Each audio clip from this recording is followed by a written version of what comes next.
"How dare you sneak in here?" My mother Diane hissed the words right before she slapped me across the face at my father's black tie birthday gala. The sound cracked through the ballroom, stopping the string quartet mid-note. My father Richard rushed over, but he did not defend me. Instead, he grabbed my arm, his fingernails digging into my sleeve. "Look what you did," he whispered through gritted teeth. "Leave through the kitchen right now before you ruin my reputation." I did not cry. I picked up my plain leather briefcase from the floor. But before I could take a single step toward the service exit, the grand double doors of the ballroom swung wide open. The governor of Michigan walked straight down the center aisle, flanked by his security detail.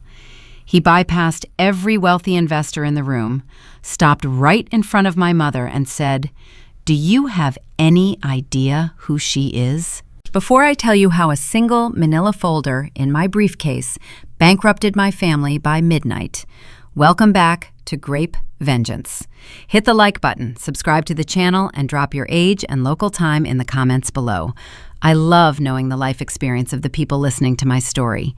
Now, let me take you back 3 weeks earlier to explain how this trap was set. My name is Elise. I am 28 years old, and I live in Michigan. In our family, affection was never given. It was budgeted. My father owned a regional shipping logistics company in Lansing. From the outside, he looked rich. He drove leased luxury sedans and paid for premium country club memberships. From the inside, his company was bleeding cash fast. My mother treated her 2 daughters like stock options. My younger sister Vanessa was her blue chip investment. Vanessa was loud, wore clothes she could not afford, and married a man named Trent. Trent came from a wealthy family, but had zero work ethic and a string of failed crypto investments. Yet my parents treated Trent like financial royalty. I was the bad investment. I lived quietly in a small apartment. I wore sensible suits. Because I refused to brag or ask them for money, my mother decided I was a failure. She told her country club friends I was a glorified secretary for the state government. I never corrected her. I just let her talk. What my mother did not know was that I was the chief director of infrastructure for the governor of Michigan. I controlled a $4 billion state budget. I did not fetch coffee. I decided which companies lived and which ones died. The tension started exactly 3 weeks before my father's 60th birthday gala. His logistics firm was desperate. He needed a $40 million shipping contract from the state to avoid filing for bankruptcy. He planned to use his birthday party to schmooze local politicians and investors, projecting an image of unstoppable success. He thought a few expensive cocktails and a fancy tuxedo would secure his company's survival. He had no idea that the final signature required on that state contract belonged to me. I sat at my desk in the Capitol building reviewing the financial disclosures his accountants submitted to the state. The numbers were a mess. Hidden debts, unpaid taxes, padded revenue. The compliance report proved he was unfit for government work. I placed the denial form inside a thin manila folder. I planned to pull him aside at his party and hand it to him privately, giving him a chance to withdraw his bid before it became public record. My mother's cruelty would soon change that plan. The invitation to my father's 60th birthday gala did not arrive on thick cardstock with elegant calligraphy. It did not come in the mail at all. It arrived as a glowing notification on my phone screen at 10 in the morning on a Tuesday. I was sitting at the head of a long mahogany table in a state capitol boardroom, listening to 3 senior analysts debate funding allocations for highway repairs. My phone buzzed against the polished wood.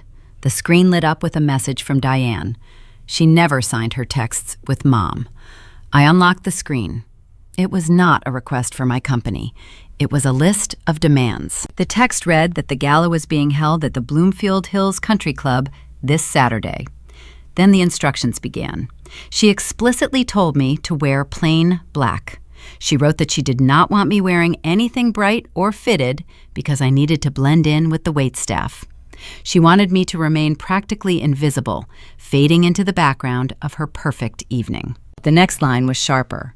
"Do not speak to the investors," she typed. "Do not mention your little clerical job." Vanessa and Trent are the focus tonight. Just eat quietly and do not embarrass us." I did not flinch. I did not text back a long, angry paragraph defending my career or demanding respect. I sat in my ergonomic leather chair, surrounded by state officials who answered directly to me, and I read my mother's cruel words a second time. To understand the sheer arrogance of that text, you have to understand the documents sitting directly in front of me on that boardroom table. While my mother was typing out instructions on how to hide her disappointing daughter, my hand was resting on the official compliance audit for Richard Logistics, my father's shipping firm. He had submitted an aggressive bid for a $40 million state infrastructure contract. He needed the state to hire his trucks to move construction materials across the Midwest for the next 5 years.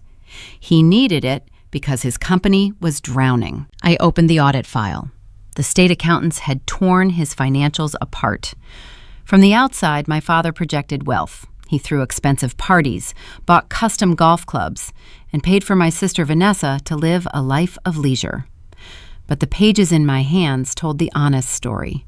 He had taken out a second mortgage on his commercial warehouse.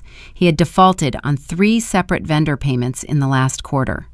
His employee pension fund was severely underfunded, yet his own executive salary had increased by 20% the previous year. He was running a hollow empire. One strong gust of wind would knock the entire structure down, and that wind was currently blowing through my office. My mother's text message demanded that I step aside so Vanessa and Trent could shine. I looked at the section of the audit detailing executive compensation. Trent was listed there. My father had put his lazy son-in-law on the payroll as a logistics consultant, paying him a 6-figure salary. The audit noted that Trent had billed the company for travel expenses to resorts in Florida and ski lodges in Colorado, places where my father owned 0 warehouses and conducted 0 business. My father was bleeding his own company dry to fund my sister's marriage, and now he wanted the taxpayers of Michigan to bail him out. The state analysts in my boardroom finished their presentation. My deputy director leaned over and pointed at the Richard Logistics file under my hand. He asked if I was ready to sign off on the final vendor approvals for the shipping route. I nodded. I told him I would handle this specific file personally. I looked back down at my phone. My mother was waiting for a reply. She thrived on conflict. She wanted me to argue, so she could call me ungrateful. She wanted me to push back, so she could threaten to uninvite me, holding her social approval over my head like a prize I had to earn. I tapped the screen and typed 4 letters. Okay. I hit send and placed the phone face down. That is the golden rule of dealing with toxic people. You never warn them when they are walking into a trap. You do not explain your boundaries. You do not argue with their delusions. You simply hold the door open and let them step inside on their own. I picked up my pen. I turned to the final page of my father's state contract application. In the box reserved for the Chief Director of Infrastructure, I checked the line marked Denied. I wrote a brief clinical note stating that the applicant failed to meet the minimum financial stability requirements. I signed my full name. The decision was final. The $40 million lifeline was gone. I took the denial form and slipped it into a plain manila folder. I did not alert the state processing department yet. I decided I would hold on to the document until Saturday. Despite everything they had done to me, a small part of me still wanted to be merciful. I packed the manila folder into my leather briefcase. My original plan was simple. I would attend the gala in my plain black dress. I would pull my father aside, away from the investors and the music, and hand him the folder in private. I wanted to give him the dignity of withdrawing his bid quietly before the state publicly posted his financial failures on the government registry on Monday morning. I wanted to spare him the public humiliation of a shattered reputation. I closed the briefcase and locked the brass clasps. I thought I was doing the right thing. I thought I could manage their cruelty with grace. But grace is wasted on people who see kindness as a weakness.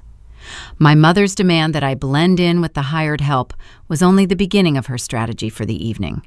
She had already set the stage to strip away every ounce of my dignity before I even reached my dinner plate. As I drove home from the Capitol that Tuesday evening, my phone stayed silent. No thank you, no follow-up, just the cold expectation that I would shrink myself to fit the tiny box they built for me. Saturday arrived with a bitter chill in the air, typical for a Michigan evening. I dressed exactly as instructed. I wore a tailored conservative black dress. It was not flashy. It did not have sequins or a plunging neckline. It was professional and understated. I paired it with simple heels and minimal jewelry. I looked like a woman who was there to work, not to celebrate. I placed the manila folder back into my briefcase. The leather felt heavy in my hand as I walked out to my sensible sedan. The drive to the Bloomfield Hills Country Club took 45 minutes. I spent the entire drive rehearsing what I would say to my father. I practiced keeping my voice low and steady. I practiced handing him the denial without looking triumphant or angry. I just wanted to deliver the reality of his situation and leave. I turned onto the winding, tree-lined driveway of the country club. The road was flanked by stone pillars and manicured hedges. Luxury vehicles were lined up at the grand entrance, their red taillights glowing in the cold dusk. Valets in crisp white jackets were opening doors for men in tuxedos and women in sweeping evening gowns. I pulled my sedan into the line of waiting cars. I rolled down my window, the crisp winter air biting at my cheeks. I had my original plan firmly in my mind: hand over the folder, walk away. But as the valet approached my driver's side window with a clipboard in his hand, the plan began to unravel. My mother had no intention of letting me walk into that party with my head held high. She had already laid the groundwork for my exclusion, and she used the very people hired to park our cars to deliver her first blow. I rolled my car window down. The valet stepped forward into the glow of my headlights. He wore a crisp white jacket and black gloves. He reached for my door handle but paused mid-motion. He glanced down at the glowing screen of the digital tablet resting against his hip. He looked at my license plate. He looked back at his screen. His polite, welcoming smile vanished. He stepped back from my vehicle. He leaned down and spoke quietly, his breath forming small white clouds in the freezing air. He apologized and said he could not take my keys. He explained that a Mrs. Diane left strict instructions for the evening. She mandated that all non-VIP family members must park themselves. I asked him where the self-parking lot was located. He pointed toward a dark, unlit road winding away from the main clubhouse. He told me to use the gravel overflow space located behind the golf maintenance sheds. The maintenance sheds were a half-mile away. The temperature hovered near 20 degrees. Snow from a storm 3 days prior had melted into thick, icy mud along the unpaved shoulder. My mother knew this. She planned this specific obstacle before I even left my apartment in Lansing. She wanted me to arrive freezing, dirty, and exhausted. She needed me to feel small before I ever walked into the room. I did not yell at the young man in the white jacket. He was just doing his job. He looked ashamed to be delivering the message. I put my sedan back into gear and drove away from the glowing entrance, heading into the dark. I parked near a row of green landscaping tractors. The overflow lot was pitch black and empty. Mine was the only car there. I stepped out into the freezing slush. My practical heels sank straight into the wet earth. I pulled my thin coat tight across my chest. I gripped the handle of my leather briefcase. Inside sat the financial fate of my father. I started walking. The wind cut through my black dress. My toes went numb. The bitter breeze whipped my hair across my face, stinging my cheeks. I kept my head down, focusing on the crunch of the frozen gravel beneath my feet. Each step required effort to keep my shoes from getting ruined.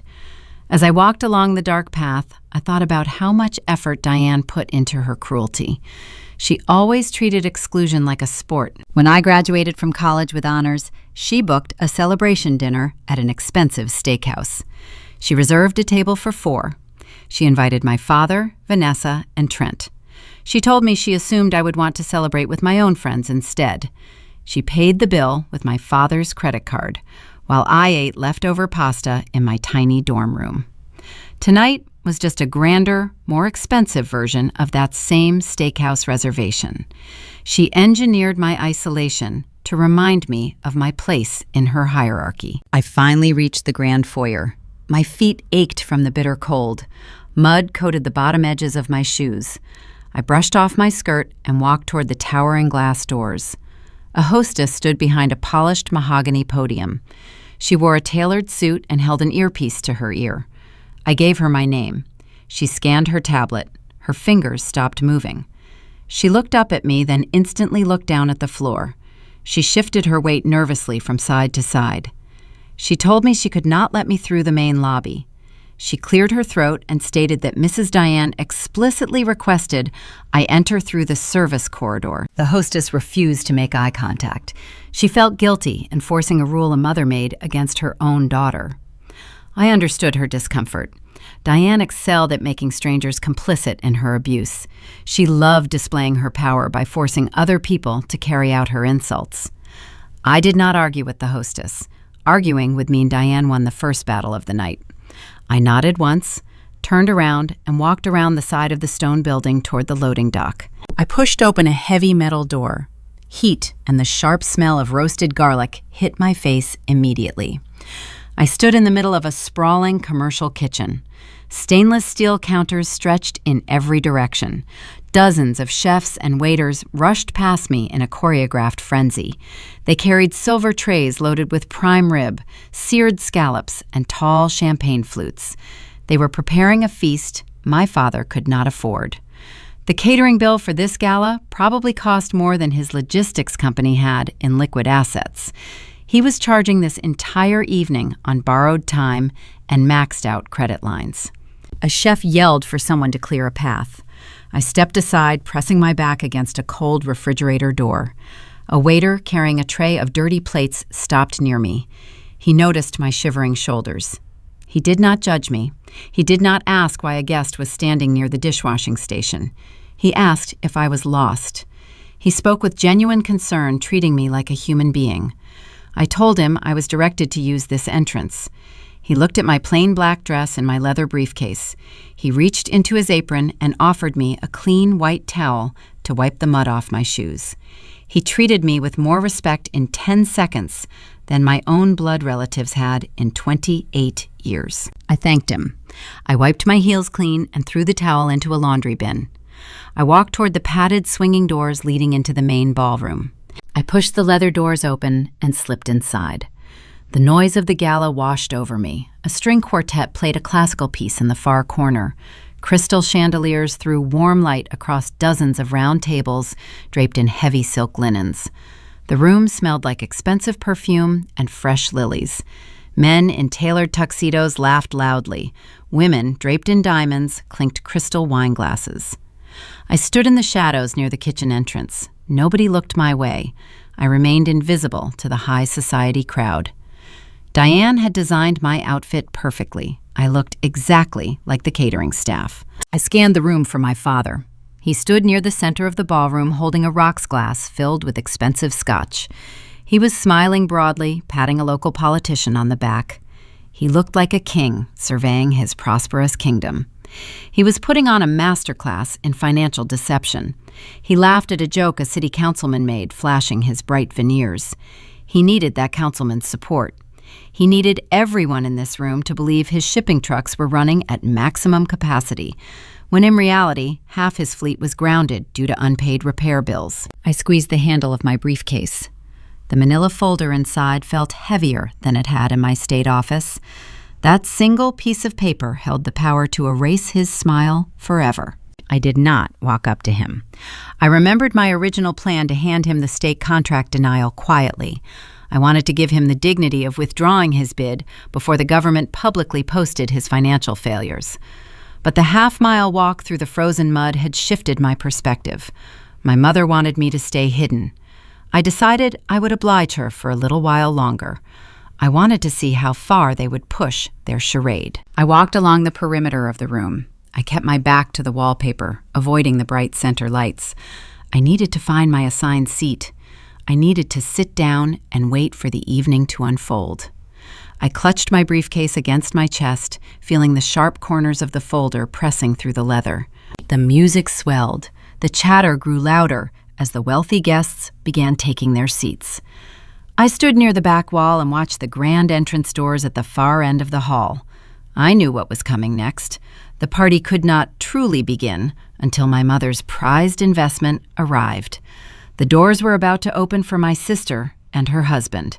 The real performance was about to start, and I had a front row seat to the illusion. The antique grandfather clock resting in the corner of the Bloomfield Hills Country Club ballroom chimed exactly 7 times. As the final heavy note faded into the cavernous space, the grand mahogany double doors at the front entrance swung open. The hired string quartet ceased playing their instruments. The sudden silence was not an accident or a natural pause in the music. My mother orchestrated this quiet moment to ensure every single eye in the room turned toward the foyer. It was time for her prized investments to make their debut. Vanessa walked through the doorway first. She wore a floor-length emerald green silk gown. The garment was custom-fitted, draped in intricate beadwork that caught the warm light radiating from the crystal chandeliers overhead. That single piece of fabric cost more than the reliable used sedan I drove to my government office every day. She held her chin high, absorbing the stares of the wealthy guests as if she were royalty holding court. Right beside her walked her husband, Trent. He wore a deep burgundy velvet tuxedo paired with a silk bow tie. A perpetual entitled smirk rested on his face. He accepted a flute of champagne from a passing waiter without bothering to offer a glance of acknowledgement or a word of thanks. My father stood near the center tables, desperately trying to impress a local mayor. Richard needed political favors to keep his sinking logistics firm afloat. He was mid-sentence, gesturing with his hands trying to close some imaginary deal. But the moment he saw Trent enter the room, Richard abandoned the politician. He shoved his way past a group of powerful city developers and rushed across the polished oak dance floor. He threw his arms around his son-in-law, slapping the younger man on the back with exaggerated theatrical enthusiasm. Watching them embrace made my stomach turn. My parents treated Trent like a financial savior, simply because his grandfather founded a successful steel mill in the 1970s. They worshipped his inherited last name. They conveniently ignored the reality that Trent had never held a real job in his entire adult life. He spent his days pouring his family trust fund into failing cryptocurrency schemes. He lost hundreds of thousands of dollars on digital coins that vanished overnight. He was a walking financial disaster, masking his deep incompetence behind expensive imported cologne and a hollow swagger. Seeing Vanessa smile and pose for the event photographer brought a familiar bitter taste to the back of my throat. Her glittering exterior hid a parasitic reality. 5 years ago, my sister decided she wanted to finance a luxury month-long vacation to Europe. She maxed out her credit cards and could not pay the minimum monthly balances. Instead of finding a job, she accessed my apartment while I was at work. She stole my spare checkbook. She forged my signature and drained $12,000 from my personal savings account. It was money I earned working late, exhausting shifts during my college years. When I discovered the missing funds and threatened to file a police report, my parents immediately intervened. Diane and Richard cornered me in our childhood kitchen. They did not punish Vanessa. They did not demand she repay the stolen money. Instead, they handed me a typed legal document prepared by my father's corporate attorney. They demanded I sign a statement declaring the $12,000 was a voluntary gift. My father looked me straight in the eyes and said I would destroy our family reputation if I sent my sister to jail over a few meaningless dollars.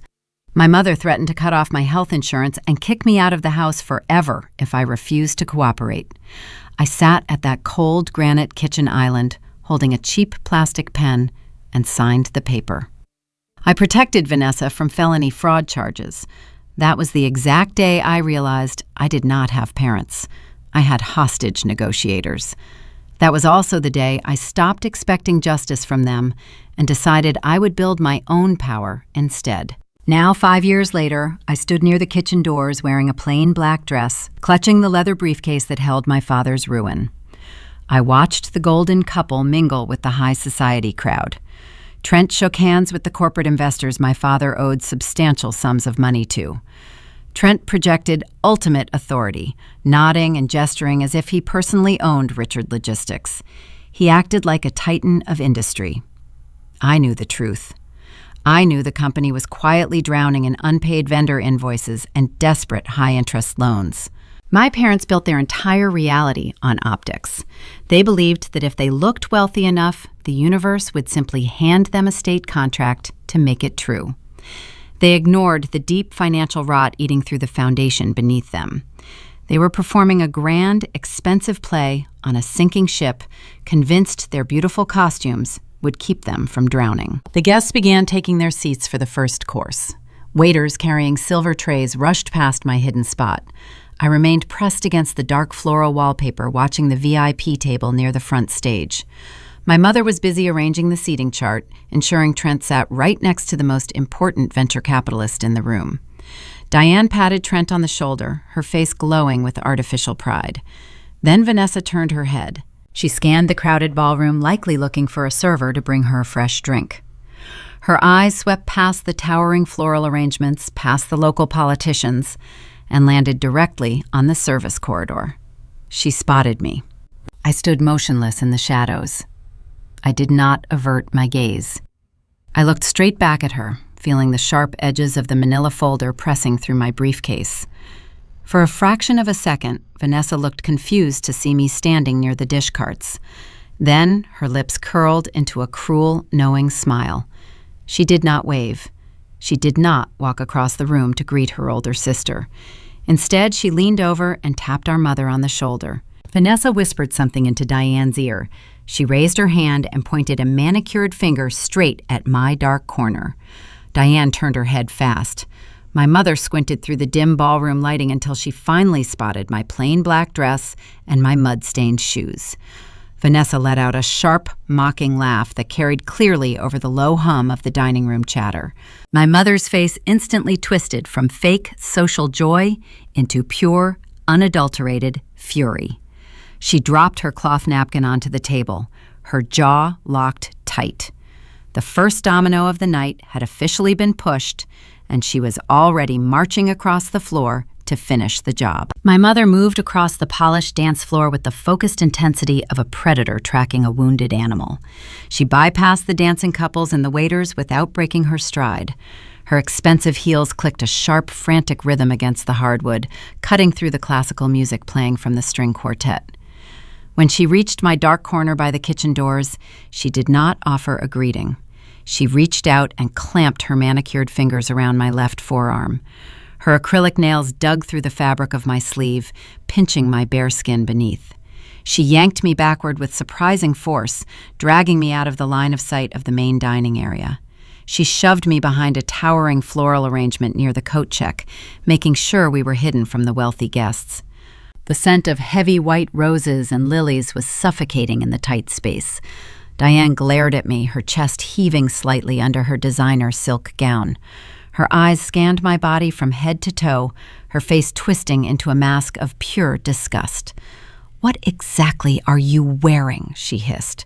Her voice was low, vibrating with suppressed anger, carefully modulated so no passing waiter could hear her venom. I looked down at my conservative attire. I had followed her text message instructions perfectly. I wore plain black. "I told you to blend in," Diane spat, not waiting for my answer. "I did not tell you to dress like a depressed funeral director. You look cheap, Elise. You are making your sister look bad by association." I stared at the furious woman standing in front of me. She possessed no ability to recognize true quality unless a giant luxury logo was plastered across the chest. She assumed my clothing came from a discount rack because that fit her narrative of my life. I did not tell her the truth. I did not mention that the fabric she just insulted was hand-stitched in Italy. I did not explain that I purchased the garment using my own six-figure government salary. I bought it specifically because it did not scream for attention, unlike Vanessa's emerald green spectacle. Diane always valued loud, fake wealth over quiet, genuine stability. Growing up, she routinely threw away my practical school clothes, replacing them with uncomfortable, trendy outfits we could not afford, just so the neighbors would think we were rich. I remember sitting in 5th grade with a scratchy counterfeit designer sweater, miserable, but forced to smile because appearance was the only currency my family respected. Her entire existence depended on convincing other people she mattered. She leaned closer, invading my personal space. The smell of her heavy perfume mingled with the floral arrangement, making the air thick and hard to breathe. "Trent's parents are sitting at the VIP table tonight," she whispered, her eyes darting nervously toward the main ballroom to ensure nobody was watching us. "The owners of the largest steel mill in the state are eating dinner 30 feet away. Do you have any idea how much money is sitting in this room right now? If any of those investors see you looking like a hired maid, they will judge Richard. They will judge Vanessa. We are on the verge of securing a state contract that will change our lives, and you are standing here looking like a miserable charity case." She pointed a rigid finger at my chest. "I need you to stay out of sight," she demanded. "If anyone, and I mean anyone, asks who you are tonight, you do not say you are our daughter. You tell them you are a distant cousin from out of town. You tell them you are here as a favor. Do you understand me?" She wanted to erase my existence to protect a fragile lie. She was willing to verbally disown her own child to impress a family of failing crypto investors. She thought keeping me a secret would guarantee my father got his $40 million payout from the government. I looked at her face. I saw the deep, frantic anxiety hiding just behind her anger. She was terrified. She knew my father's shipping company was teetering on the edge of ruin, even if she refused to admit it aloud to her country club friends.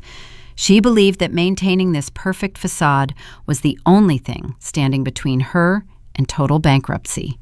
She thought a fancy dress and a good seating chart would magically save Richard Logistics from financial collapse. She squeezed my arm tighter. "If you ruin this for us, I will have security drag you out into the snow," she threatened. I did not argue with her. I did not defend my wardrobe or my career. Fighting back would only validate her delusion that she held power over me. I felt the smooth leather of the briefcase handle against my leg. Inside that bag was the official state compliance denial. The form was already signed. The ink was dry. Her husband's company was already dead, and she was standing here threatening me over a dress code. "Are you listening to me?" Diane snapped, shaking my arm again when I did not immediately respond. "Yes, Mom," I said. My tone was flat, devoid of any sadness or frustration. "I am a distant cousin. I will not embarrass the family." Hearing my surrender, the tension drained from her shoulders. She released my arm. She smoothed the wrinkles out of her expensive silk gown, taking a deep breath to reset her artificial public smile. She felt victorious. She believed she had successfully shrunk me down to a manageable size. She turned her back on me and walked confidently toward the brightly lit VIP section to rejoin the wealthy elite. She was so focused on managing my appearance that she failed to look down at the floor. She never even noticed the worn leather briefcase resting right next to my muddy shoes. She had no clue that the cheap daughter she just banished was holding the exact document that would obliterate her perfect world. The string quartet transitioned into a lively waltz. The laughter from the VIP tables echoed off the high ceilings. I stood alone behind the flowers, feeling the stinging red marks on my arm where her nails had dug in. I took a slow, measured breath, letting the cold reality of her words wash over me. She had made her choice. She had traded her daughter for a lie. I stepped out from behind the floral arrangement, gripping my briefcase tightly. The heavy brass clasps clicked faintly against my leg as I walked. I began navigating the edge of the room, keeping my eyes fixed on the tables in the back.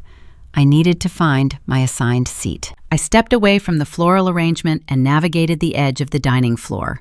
My assigned seat was supposed to be at table 4. That was the specific location printed on the master seating chart displayed in the grand lobby.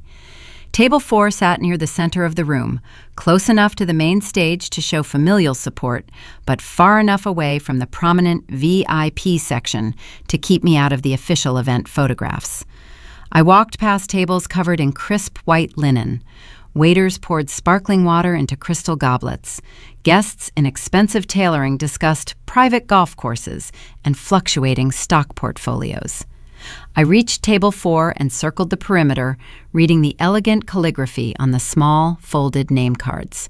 I read every single name twice. My card was gone. An unfamiliar venture capitalist sat in the chair that belonged to me. He was already buttering a piece of artisan bread and laughing at a joke told by the man next to him. I stood there for a moment, listening to the clatter of silver forks against fine china. My mother had physically erased my presence from the guest list. I did not tap the venture capitalist on the shoulder. I did not hunt down the event coordinator to demand an explanation or cause a scene. I simply turned around and scanned the ballroom. Diane would not have thrown my name card in the trash because that would risk me leaving early, and she still needed to control my movements. She would have placed me somewhere specific to make a point. I looked past the crowded dance floor, past the secondary guest tables, all the way to the far back corner of the room. A small round table sat shoved against the dark wood paneling, directly adjacent to the narrow hallway leading to the public restrooms. Thick black audio-visual cables were taped to the floor right next to the chairs. A cold draft blew from the corridor every time the restroom doors opened. I walked toward it. The table had a slight wobble. Sitting there were 3 people wearing plastic vendor badges. I recognized the event photographer, a lighting technician, and an off-duty catering manager. Right in the center of their table, wedged between a plastic water pitcher and a stack of spare camera lenses, sat my elegant calligraphy name card. I pulled out the empty chair. The metal legs scraped loudly against the hardwood floor. The event photographer looked up from adjusting his flash equipment. He was an older man with kind eyes and gray hair thinning at the temples. He noticed my plain black dress and my mud-stained shoes. Then he looked at the name card reading my last name. He put his heavy camera down on the tablecloth. His face flushed red with genuine embarrassment. He cleared his throat and offered a quiet, hesitant apology. "They said they needed your chair for a very important investor," he explained, refusing to meet my gaze out of pure shame. "They told the staff to move your setting back here just before the doors opened. I am so sorry, miss." I set my heavy leather briefcase on the floor, keeping the handle pressed firmly against my calf. I looked at the older man and offered a soft, genuine smile. "It is fine," I told him. "The view from the back is always more honest." I sat down and poured myself a glass of plain ice water from the plastic pitcher. The vendor table did not receive the expensive appetizers or the vintage wine circulating at the front of the room. We were given basic house salads and cold dinner rolls. I took a sip of my water and watched the spectacle unfolding 50 feet away. My family sat at a long, elevated head table covered in dramatic floral centerpieces. They were currently enjoying a $200 per plate dinner featuring dry-aged steak and butter-poached lobster. Diane laughed with her head thrown back, touching the arm of a prominent state senator. Vanessa fed a piece of lobster to Trent, giggling like a teenager. The optics were pristine. They looked like American royalty holding court, performing for an audience they desperately needed to impress. My focus shifted to my father.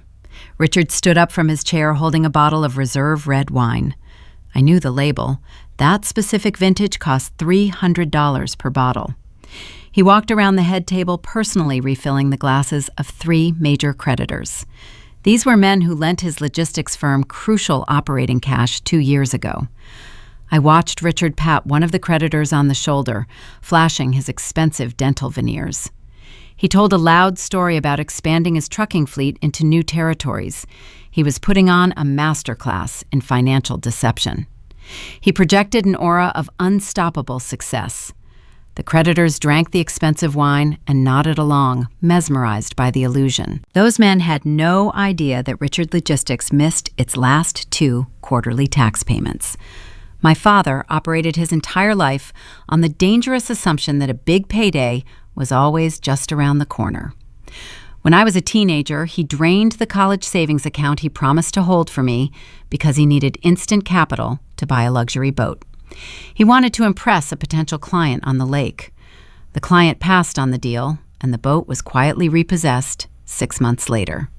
My father never apologized. He simply told me that successful men must take calculated risks. Tonight was his biggest calculated risk ever.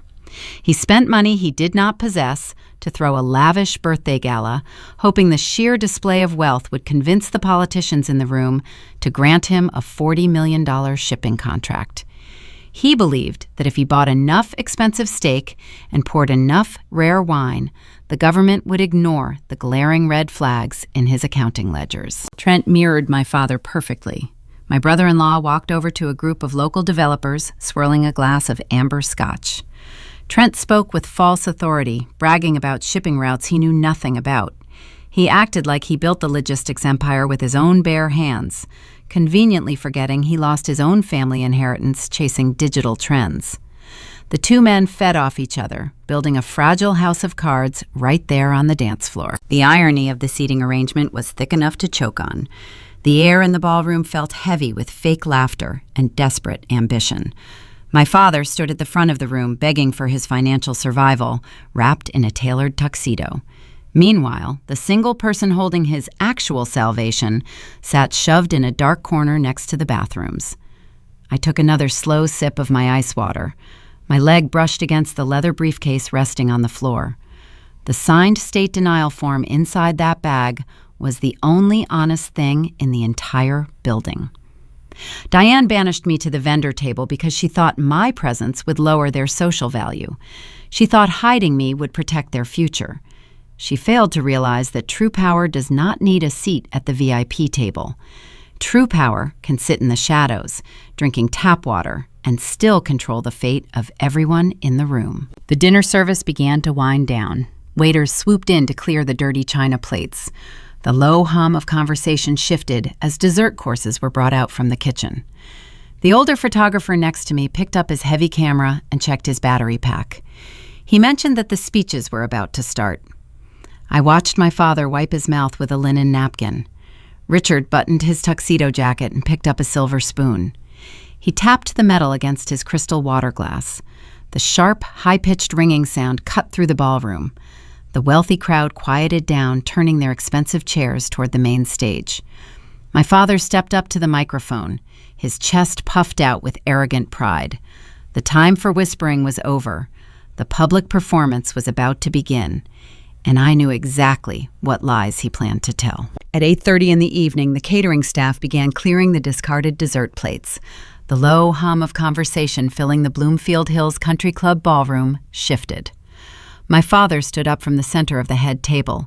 He picked up his crystal water goblet and a silver dessert spoon. He tapped the metal against the glass 3 times.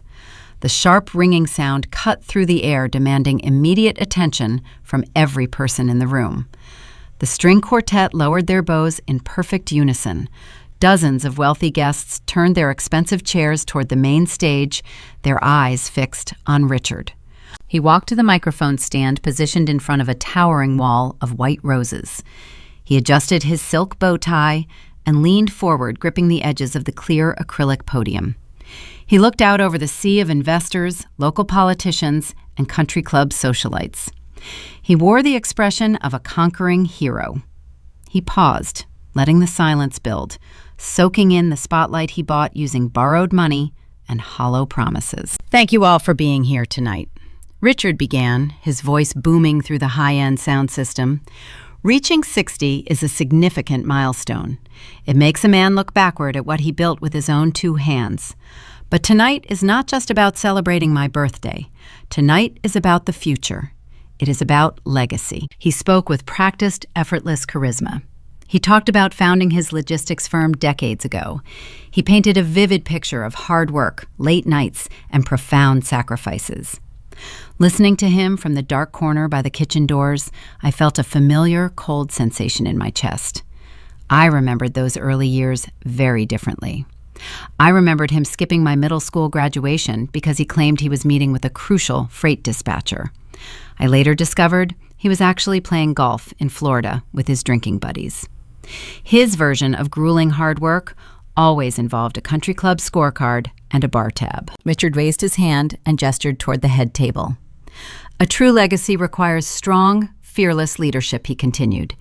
It requires passing the torch to someone who truly understands the grand vision. That is why I am incredibly proud to announce a major transition for our company tonight. Effective Monday morning, my son-in-law, Trent, is officially stepping in as our new Vice President of Operations. The room erupted in polite, sustained applause. Trent stood up from his chair. He buttoned his velvet tuxedo jacket and flashed a bright, arrogant smile to the crowd. Vanessa stood beside him, her emerald green gown shimmering under the crystal chandeliers. She wrapped her arms around his neck and kissed his cheek, posing perfectly for the event photographers. Diane clapped louder than anyone else, beaming with artificial pride and wiping a fake tear from her eye. I stared at Trent from my seat at the vendor table. The title of Vice President of Operations at a regional shipping firm required deep practical knowledge of supply chain management, labor union negotiations, and heavy fleet maintenance. Trent did not know how to change a flat tire on his own sports car. He spent his days draining his family trust fund on digital currency scams and waking up at noon. He had never managed a single employee in his entire life. Yet my father was handing in the keys to a logistics empire simply because Trent possessed the right last name and knew how to wear a tailored suit. The applause eventually settled.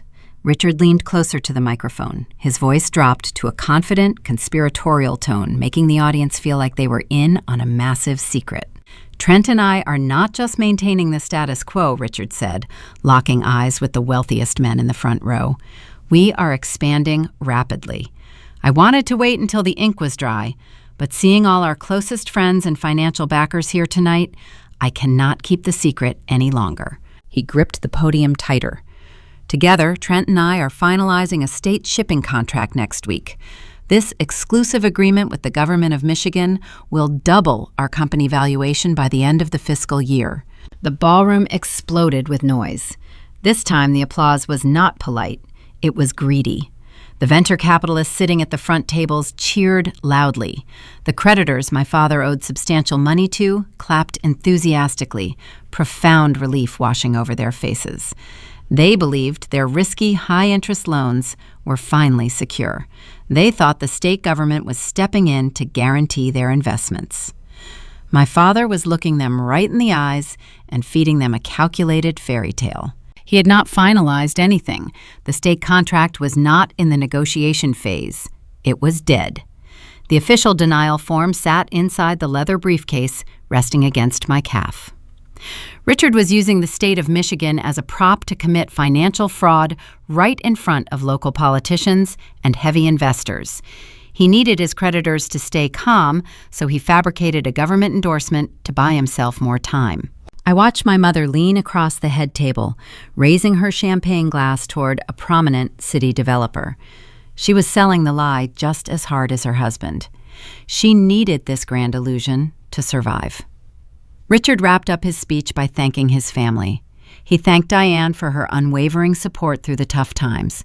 He thanked Vanessa for bringing Trent into their lives. He raised his glass in a final toast to his new Vice President of Operations. Then he stepped away from the podium. He did not say my name. He did not acknowledge his biological daughter sitting in the room. He spent 10 minutes talking about legacy family bloodlines and the future, and he erased my existence entirely. He handed his imaginary kingdom over to a lazy grifter because the grifter looked the part, while the daughter who actually controlled the fate of his company was shoved into a corner next to the bathrooms. I sat perfectly still. The older event photographer sitting next to me lowered his camera to the table. He looked at me, then looked at the stage, slowly piecing together the cruel family dynamic. He cleared his throat and looked away, pretending he did not notice my blatant exclusion. I did not feel sad. I felt razor-sharp clarity. For the past 24 hours, I had carried a heavy burden of guilt. I wanted to be the bigger person. I planned to pull Richard aside after the dinner service, hand him the manila folder in private, and let him save face. I wanted to give him the chance to withdraw his state bid quietly, avoiding the public humiliation of a failed compliance audit. That plan was officially over. Richard was not just a failing businessman. He was a liar, attempting to manipulate the very people feeding his family.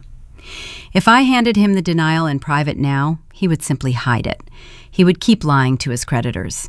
He would use Trent to leverage more debt, claiming the state contract was merely delayed by bureaucratic red tape. He would continue the fraud, and he would use the government office I represented as his shield. I reached down and placed my briefcase on my lap.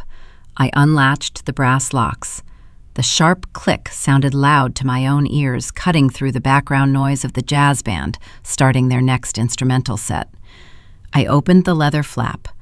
I reached inside and pulled out the thin manila folder. I traced my index finger over the rough paper edge. My mother wanted me to stay invisible. My father wanted to erase my presence. They both assumed I was a weak, silent participant in their grand charade. They thought placing me at the back of the room stripped me of my voice and my power. I set the folder on the table right next to my water glass. The time for private handoffs was gone. The time for mercy expired the exact moment Richard used my State Department to lie to his financial backers. The party transitioned into a lively cocktail hour. Guests left their tables to mingle and refill their drinks at the open bars. I watched Trent stand up from the head table. He adjusted his velvet tuxedo jacket and grabbed a fresh glass of scotch. He began walking through the crowd, accepting handshakes and loud congratulations from men who thought he was a rising corporate star. He was heading straight toward the back of the room. He was heading straight toward my table. The fuse was lit, and I sat in the shadows, waiting for the fire. The speeches concluded, and the formal portion of the gala dissolved into a loud cocktail hour. The hired jazz band picked up their tempo, playing an upbeat tune that encouraged the wealthy guests to leave their assigned seats. Waiters carried silver trays loaded with fresh champagne and stiff cocktails. The drinking intensified. Men loosened their silk ties. Women kicked off their high heels beneath the long tablecloths. I sat in the shadows at the vendor station, watching the shifting dynamics of the room. My father had successfully planted a seed of greed in the minds of his creditors. They huddled near the open bar, calculating their imagined profits from a state shipping contract that did not exist. Trent stood up from the head table. He adjusted the lapels of his velvet tuxedo jacket, looking incredibly pleased with himself. He held a crystal rocks glass filled with amber liquor. He began a slow, deliberate march across the ballroom floor. He did not walk like a man who just received a job title. He walked like a king surveying peasants. I knew Trent well enough to read his body language. He possessed the unearned confidence of a man who had never faced a real consequence. Whenever his digital currency investments tanked, his father simply replenished his trust fund. Whenever he wrecked a luxury sports car, a corporate attorney made the police report disappear. My parents worshipped him because they confused his lack of accountability with genuine power. He stopped at 2 different tables along his path. He shook hands, laughed loudly, and accepted congratulations for his new role as Vice President of Operations. He nodded along as if he had spent years studying supply chain logistics. I watched him pretend to understand freight routes and union labor disputes. The sheer audacity of his performance was almost impressive. Then he turned his gaze toward the back of the room. He spotted me sitting next to the audio-visual equipment. A cruel smirk spread across his face. He excused himself from a group of local developers and headed straight for the shadows. The older event photographer sitting next to me stiffened. The lighting technician lowered his gaze, focusing intently on his plastic water cup. They recognized the swagger of an entitled guest looking for an easy target. Trent arrived at our wobbly table. He did not introduce himself to the vendors. He did not acknowledge their presence as human beings. He stopped right behind the empty chair next to mine, swirling the ice in his scotch. Well, Elise Trent sneered, his voice loud enough to cut through the jazz music. I see Diane finally figured out where you belong. Put you right back here with the hired help. It is very fitting. I did not look up from my glass of ice water. I kept my posture relaxed, resting my hands near the leather briefcase by my side. I remained silent, letting his insult hang in the cool draft blowing from the restroom corridor. Toxic men like Trent hate silence. They crave a reaction. When you deny them the fight, they expose their own insecurities. He took a sip of his liquor, annoyed that I had not snapped back. He leaned over the table, invading my personal space. The smell of expensive cologne and cheap alcohol washed over me. "Did you enjoy the announcement?" he asked, his tone dripping with condescension. "Richard is officially handing me the keys to the kingdom." I turned my head slowly. I looked at the smug expression plastered across his face. "Are you enjoying the fake promotion, Trent?" I asked quietly. His smirk faltered. The corners of his mouth twitched downward. His eyes darted toward the photographer, unhappy that a working-class stranger was witnessing this exchange. "It is not fake," Trent fired back, his voice losing its arrogant smoothness. "I am the new vice president. Richard and I are locking down a $40 million state deal next week. We are taking this company to the next level. What do you do again? File paperwork for the Department of Motor Vehicles?" He laughed out loud at his own joke. The sound was hollow. It lacked any real humor. It was the defensive bark of a man trying to establish dominance in a situation he did not fully understand. He thought I was a low-level clerk. My mother had sold that lie so thoroughly that Trent actually believed I spent my days stamping forms in a dusty basement. He had zero concept of the State Infrastructure Department.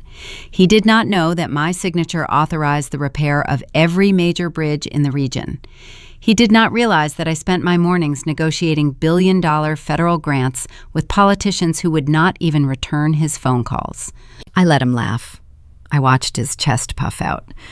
Actually, Trent continued his ego-inflating again as he noticed my silence.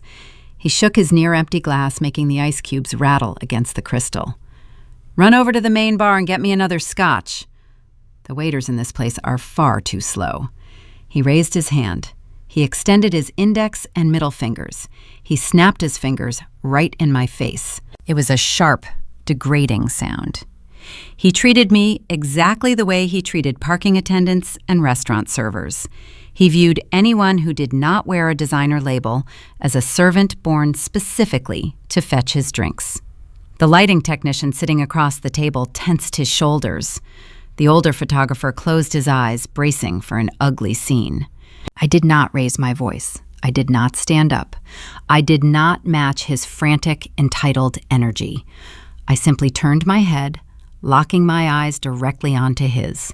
I stripped every ounce of emotion from my face. I gave him the exact same cold, calculating stare I used on predatory contractors who tried to overcharge the state for substandard materials. "Get it yourself, Trent," I said. "I do not work for you." The air around our table froze. The command was simple, but the delivery held a weight Trent had never encountered before. He was accustomed to people shrinking when he barked. He expected me to lower my head, scurry off to the bar, and fulfill his demand just to avoid a scene. He expected the quiet, beaten-down sister to obey the golden son-in-law. His face flushed a deep, mottled red. The color started at his neck and crept rapidly up to his hairline. He was not used to being told no. His entire life was a series of yeses purchased with his grandfather's money. "You are a pathetic joke," he spat, his voice trembling with sudden, uncontrolled rage. "You sit back here acting like you matter, but you are nothing. You are a stain on this family." He raised his hand and slammed his palm down hard onto the vendor table. The sudden impact rattled the cheap silverware against the plates. My plastic water cup tipped sideways, spilling cold liquid across the white linen. The photographer jumped in his seat. I did not flinch. I just stared at his red, furious face. I let him look like a child throwing a tantrum in a tuxedo. Trent realized he was losing the encounter. He realized his physical intimidation had failed to move me a single inch. Embarrassed and enraged, he spun on his heel. He stormed away from the back corner, kicking a loose audio cable out of his path. I watched him march straight across the crowded dance floor. He did not head toward the bar. He headed directly toward the VIP tables. He locked eyes with Diane, who was deep in conversation with the city councilman's wife. Trent reached my mother. He leaned down and began whispering frantically into her ear. He pointed a long finger back toward my dark corner. I could not hear his words, but I knew exactly what he was saying. He was telling the Queen that a peasant had insulted him. He was demanding retribution. Diane's face hardened. She set her champagne flute down on the table with a sharp click. She excused herself from the politician's wife. I reached down and rested my hand flat against the manila folder sitting on my lap. The confrontation with Trent was merely a prelude. The real battle was approaching. The fuse was officially lit, and my mother was marching across the ballroom to deliver the explosion. Diane did not walk. She marched. The distance between the VIP tables and my dark corner was perhaps 50 feet, but she closed the gap in seconds. She moved with a rigid, terrifying purpose.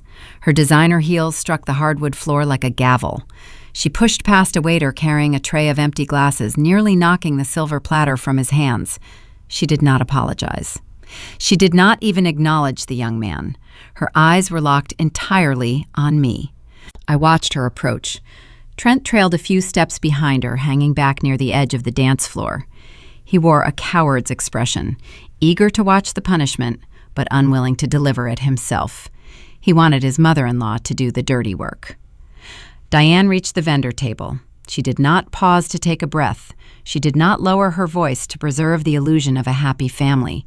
She was trembling with a rage so deep it distorted her carefully applied makeup. She lunged forward. She grabbed my left shoulder.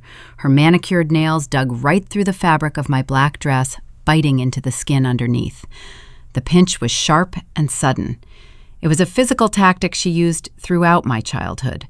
Whenever I spoke out of turn at a family dinner, she would reach under the tablecloth and pinch my thigh until I bruised. She believed physical pain was the fastest way to enforce obedience. "How dare you speak to Trent that way?" she hissed. Her breath smelled of stale champagne and bitter anger. I did not pull away. I let her nails dig in.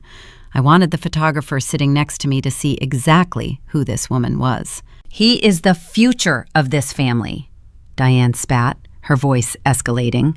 "He is helping your father secure the biggest deal of his life. You are nothing but an embarrassment. You sit back here contributing nothing, and you think you have the right to insult the vice president of this company?" She tried to push me down, applying pressure to my shoulder to force me lower in my chair. She wanted me small. She wanted me looking up at her from a position of submission. I refused to stay seated. I planted my feet on the floor and stood up. The movement was slow and deliberate. I am 3 inches taller than my mother. When I stood, I forced her to release her grip. Her hand slipped off my shoulder. For a single second, a flicker of hesitation crossed her eyes. She was used to me shrinking. She was accustomed to the quiet girl who signed away $12,000 just to keep the peace. The woman standing in front of her now did not shrink. I kept my hands relaxed at my sides.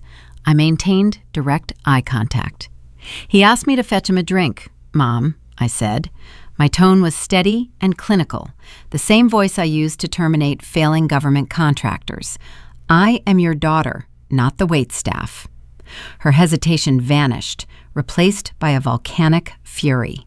My calm demeanor infuriated her more than a screaming match ever could.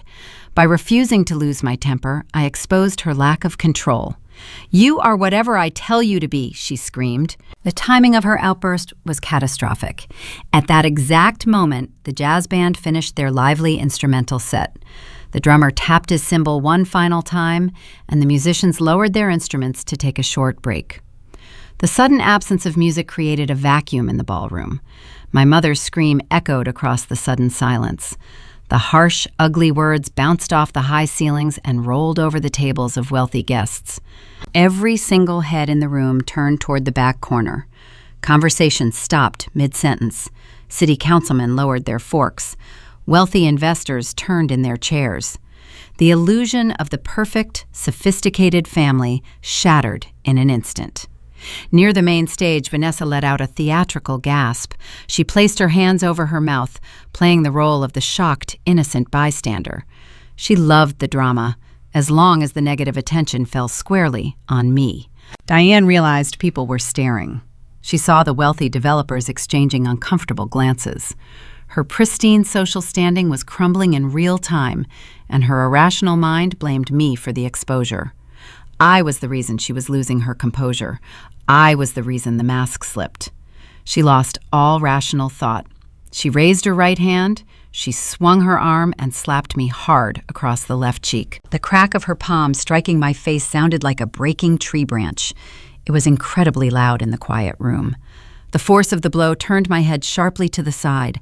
A hot, stinging pain bloomed across my cheekbone, radiating down to my jaw.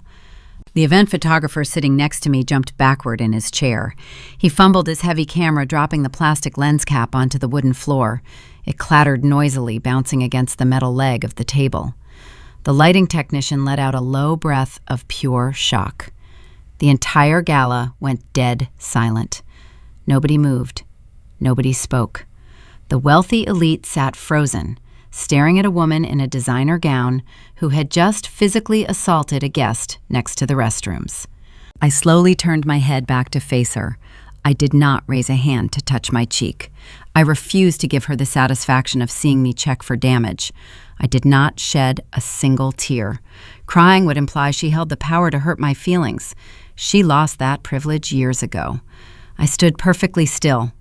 I looked down at the woman who had just priced her own daughter at 0. Diane stared back at me, her chest heaving. The red mark on my face mirrored the sudden red flush of panic rising in her own cheeks. She looked at her open palm, then looked at the crowd. The reality of what she had done in front of my father's most important financial backers began to sink into her mind. She expected me to run away crying. She expected me to flee through the kitchen doors in shame, leaving her as the tragic mother dealing with a difficult child. Instead, I held my ground. I stood tall, my posture impeccable. The manila folder resting on the table beside me felt like a loaded weapon. My mother just gave me the final justification I needed to pull the trigger. The heavy silence stretched on, suffocating the room. The guests were waiting to see what would happen next. They were waiting for a reaction. The reaction did not come from me. It came from the head table. The sound of a chair scraping harshly against the floor broke the quiet. I looked past my mother's shoulder. My father was on his feet. Richard's face was chalk white. He looked like a man watching his house burn to the ground. He had spent months carefully crafting this event to project financial stability, and his wife had just turned it into a public spectacle of abuse. The investors he desperately needed were whispering to each other, their expressions filled with distaste. He abandoned his glass of expensive wine. He bypassed the local politicians. He began walking rapidly toward our corner, his face twisted in a desperate panic. The second conflict of the night was over, but the third was marching right toward me. Richard crossed the remaining distance between the VIP section and my dark corner. His expensive leather shoes struck the hardwood floor in rapid, panicked steps. I watched his face. His skin was the color of chalk. Sweat shined along his hairline despite the cool draft blowing from the restroom corridor. He was panicking. However, he was not rushing over because he witnessed his wife physically strike his child. He was panicking because the wealthy investors sitting in the front row were whispering behind their linen napkins. He saw the venture capitalists exchanging nervous glances. He watched his fragile financial illusion cracking under the weight of Diane losing her temper in public. Richard reached the vendor table. He grabbed Diane by the wrist. He yanked her arm downward, forcing her to lower the hand that had just slapped my face. "Diane, stop," he hissed. His tone was frantic. "People are watching us." He did not ask if I was hurt. He did not inspect the bright red handprint forming across my left cheekbone. He did not demand an explanation from the woman who assaulted his eldest child. He simply turned his panicked gaze toward me. I stood there, waiting. A tiny, foolish part of my inner child waited for him to act like a protective parent. I waited for one single shred of paternal instinct to surface. I gave him the opportunity to defend his flesh and blood in front of a hostile crowd. Instead, his eyes hardened. The fear in his expression morphed into profound resentment. He leaned in close. He brought his face mere inches from mine so his voice would not carry across the silent ballroom. "Look what you have done," he whispered. His breath smelled like expensive red wine and sheer desperation. He blamed me. He watched his wife attack me unprovoked, and his immediate instinct was to hold me responsible for the disruption. This was the defining pattern of his entire existence. Richard always chose the path of least resistance. He viewed human beings as either assets or liabilities. Since I refused to participate in their fake high society charades, he categorized me as a liability years ago. I recalled a summer afternoon when I was 12 years old. Richard hosted a barbecue for his corporate clients at our childhood home. I tripped over a garden hose and fractured my wrist on the patio stones. I sat in the grass, holding my swollen arm, waiting for help. Richard rushed over, but he did not call for an ambulance. He grabbed me by the good arm, dragged me into the house, and locked me in the laundry room. He told me to stop crying because the noise was bothering a potential freight partner from Ohio. He left me sitting on the cold linoleum floor for 3 hours until the last guest drove away. He always prioritized a business deal over my well-being. Tonight was exactly the same. "You are ruining the aesthetic of this entire night," Richard growled, keeping his volume low, but his tone sharp. "I am trying to save this logistics firm. I am trying to secure our legacy. I cannot afford to have you sitting back here causing a scene with Trent and your mother." He chose the illusion over his child. He chose the pursuit of unearned money over his own blood. He genuinely believed that banishing me from the room would somehow fix his crumbling empire. "Take your things," he commanded, pointing a trembling finger toward the dark hallway behind me. "Leave through the kitchen doors right now. Do not speak to anyone. Just get out before you cost me my state contract." I looked at the desperate man standing before me. He looked pathetic. He stood in a rented tuxedo surrounded by rented floral arrangements, begging for money he would never be able to repay. He was a hollow shell of a person, hollowed out by decades of choosing greed over integrity.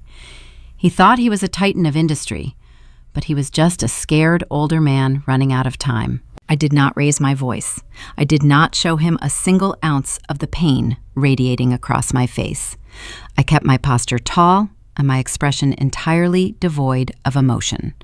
I refused to give him the satisfaction of seeing me break. "Are you sure, Dad?" I asked. The question was simple. It was the final test I would ever offer him. He glared at me, confused by my calm demeanor. He expected tears. He expected a dramatic argument. He did not understand how a daughter could take a physical blow and a verbal banishment without flinching. He did not recognize the quiet strength it took to stand in front of abusers and refuse to shatter. I lowered my gaze to the manila folder resting on the vendor table. The state denial form was sitting right there, inches from his trembling hands. The document that held his true fate was within his reach. He just lacked the vision to see it. He was too focused on pleasing the venture capitalist sitting 50 feet away to notice the executioner standing right in front of him. I raised my eyes back to his face. "Because if I walk out that kitchen door tonight," I continued, my voice steady and cold, "I am never coming back, and you will lose everything." Richard let out a harsh, bitter laugh. The sound was tight and nervous. He glanced over his shoulder to ensure Trent and the investors were not close enough to hear my warning. He looked back at me with pure disdain. He still believed the lie my mother sold to her country club friends. He still thought I was a low-level clerk filing meaningless paperwork in a forgotten government basement. He possessed zero concept of the political power I wielded in the Capitol. "You have nothing I need," he spat. The words were acidic. They were designed to cut me down to size. "You contribute nothing to this family. You are a jealous, bitter girl who cannot handle seeing her sister succeed. I am done dealing with your attitude. Get out of my sight." He drew his line in the sand. He made his final choice. I nodded slowly. The movement was a quiet acknowledgement of his failure as a father and a man. I did not feel angry anymore. I felt an overwhelming sense of relief. The heavy burden of familial obligation lifted from my shoulders in an instant. I owed these people nothing. I was officially free to let the consequences of their fraudulent actions crush them without an ounce of guilt. I reached down to the wobbly wooden table. I picked up the plain manila folder. I opened the flap of my leather briefcase and slid the state document safely inside. I pressed the brass locks together. The sharp double click sounded like a vault sealing shut forever. I grasped the thick leather handle. I turned my body away from my mother. I turned away from my father. I faced the dark service corridor leading back into the catering kitchen. I was ready to walk out into the freezing Michigan night. I was ready to drive back to Lansing, notify the state processing department on Monday morning, and let the government auditors dismantle Richard Logistics piece by piece until nothing remained but ash. I took one step forward. Before my heavy heel could strike the floor for a second step, a loud, booming noise echoed from the opposite end of the venue. The heavy oak double doors at the main entrance of the ballroom did not just open. They swung wide apart with commanding force. The thick brass handles crashed against the interior walls. The sudden noise was so startling that several guests near the front tables physically jumped in their seats. I froze mid-step. I turned my head back toward the foyer. My father stopped glaring at my back. Diane whipped her head around, her manicured hand flying up to cover her mouth in shock. The wealthy investors, the local politicians, and the city developers all shifted their attention away from our dark corner in the back. Every single eye in the Bloomfield Hills Country Club fixed upon the grand entryway. The time for family secrets was over.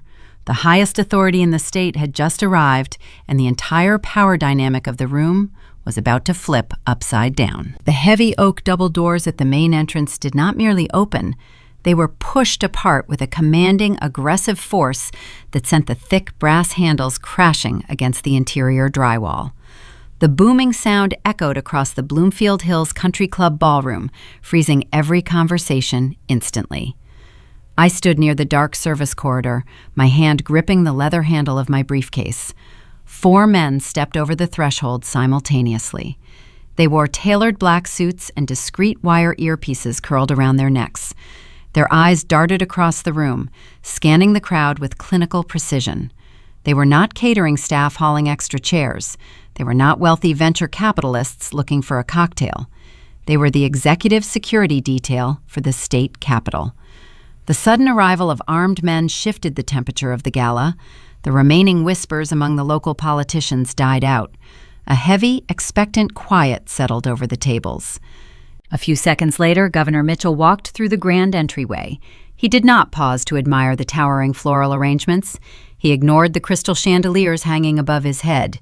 He moved with the effortless, heavy stride of a man who held the fate of millions in his hands. He wore a sharp, custom navy suit. His silver hair caught the warm light of the ballroom. He radiated genuine authority. It was a stark, undeniable contrast to the fragile, rented arrogance my father projected all evening. Richard spent a fortune trying to look important. Governor Mitchell simply existed, and the room bent to his will. The wealthy guests reacted without being told. The sea of expensive gowns and tailored tuxedos parted right down the middle, creating a wide, unobstructed path down the center of the dance floor. The elite socialites and powerful developers stepped back, giving the man the space his office commanded. A collective, audible gasp rippled through the crowd. I watched a prominent city councilman lower his glass of champagne, his mouth hanging open in sheer disbelief. Nobody expected the highest elected official in Michigan to crash a regional logistics company birthday party on a Saturday night. The confusion was palpable, hanging in the air like thick smoke. I shifted my gaze back to the people standing right in front of me. The psychological transformation I witnessed was chilling. Less than a minute ago, my mother was a terrifying, vicious force. She had slapped my face and screamed at me with raw venom. Now, the anger evaporated from her features as if it never existed. Her eyes locked onto the governor. A manic, status-obsessed joy flooded her expression. The opportunity for social climbing instantly overrode her fury. She reached down and frantically smoothed the wrinkles from her silk designer gown.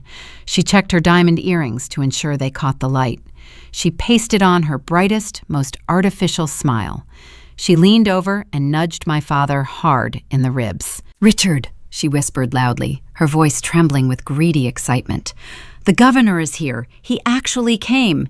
He must have heard about your pending state contract.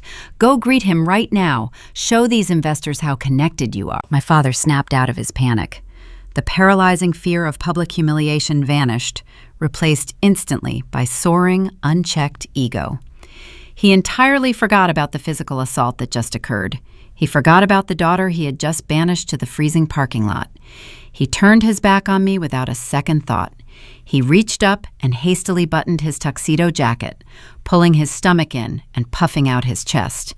He wiped the nervous sweat from his brow using the back of his hand. He believed his own lies. He truly thought the governor of Michigan interrupted a weekend schedule to personally congratulate a failing shipping executive on a lucrative infrastructure deal. Trent saw his father-in-law stepping forward and recognized a golden opportunity. The new vice president of operations abandoned his spot near the VIP tables. He practically sprinted across the polished floor to fall in line right behind Richard. Trent ran his fingers through his expensive haircut and adjusted his velvet lapels. He wanted his face in the photographs. He needed the venture capitalists in the room to see him rubbing shoulders with the ultimate political authority. He wanted everyone to associate his family name with the power currently walking down the aisle. Together, the three of them formed a welcoming committee at the edge of the dance floor. Diane stood slightly behind her husband, her posture rigidly perfect, her fake smile stretching from ear to ear. Vanessa abandoned her dessert plate and scurried over to stand next to her mother, eager to share the incoming glory. They looked like a picture-perfect dynasty waiting to receive their crown. They stood shoulder to shoulder, projecting an image of total dominance and untouchable wealth. They fed off each other's delusions, convinced this moment would cement their legacy forever. I remained in the shadows next to the wobbly vendor table, holding my briefcase. My left cheek still throbbed with a dull, hot ache from Diane's open palm. I watched my family prepare for their triumphant moment. The irony was so profound it almost felt scripted. They thought the power in the room had just arrived through the front doors to validate their entire fraudulent existence. They firmly believed the universe was finally handing them the respect they felt they deserved. They thought their expensive charade had actually worked. They did not know the truth. They did not know that Governor Mitchell never attended corporate events without consulting his executive cabinet. They had no idea that I managed his daily infrastructure briefings. They did not understand that the man walking down the center aisle relied on my precise calculations to allocate billions of taxpayer dollars. My family spent the entire evening treating me like a disposable peasant. They hid me by the bathrooms. They insulted my wardrobe. They struck me across the face and demanded I leave. They did all of this while remaining wholly blind to the fact that the actual power in the room had been sitting quietly in the back corner the entire night, drinking tap water and watching them dig their own graves. Governor Mitchell continued his slow, deliberate march across the ballroom. His security detail fanned out, keeping a watchful eye on the mesmerized crowd. The silence in the room grew thicker with every step he took. The only sound was the rhythmic tapping of his polished dress shoes against the hardwood floor. The venture capitalists held their breath. The creditors leaned forward, desperate to witness the interaction that would secure their high-interest loans. The tension stretched tight, pulling the attention of every single person toward the center of the room. My father stepped further out into the center aisle, placing himself directly in the governor's path. Richard practiced his most winning, charismatic smile. He pulled his shoulders back, ready to play the role of the vital corporate titan.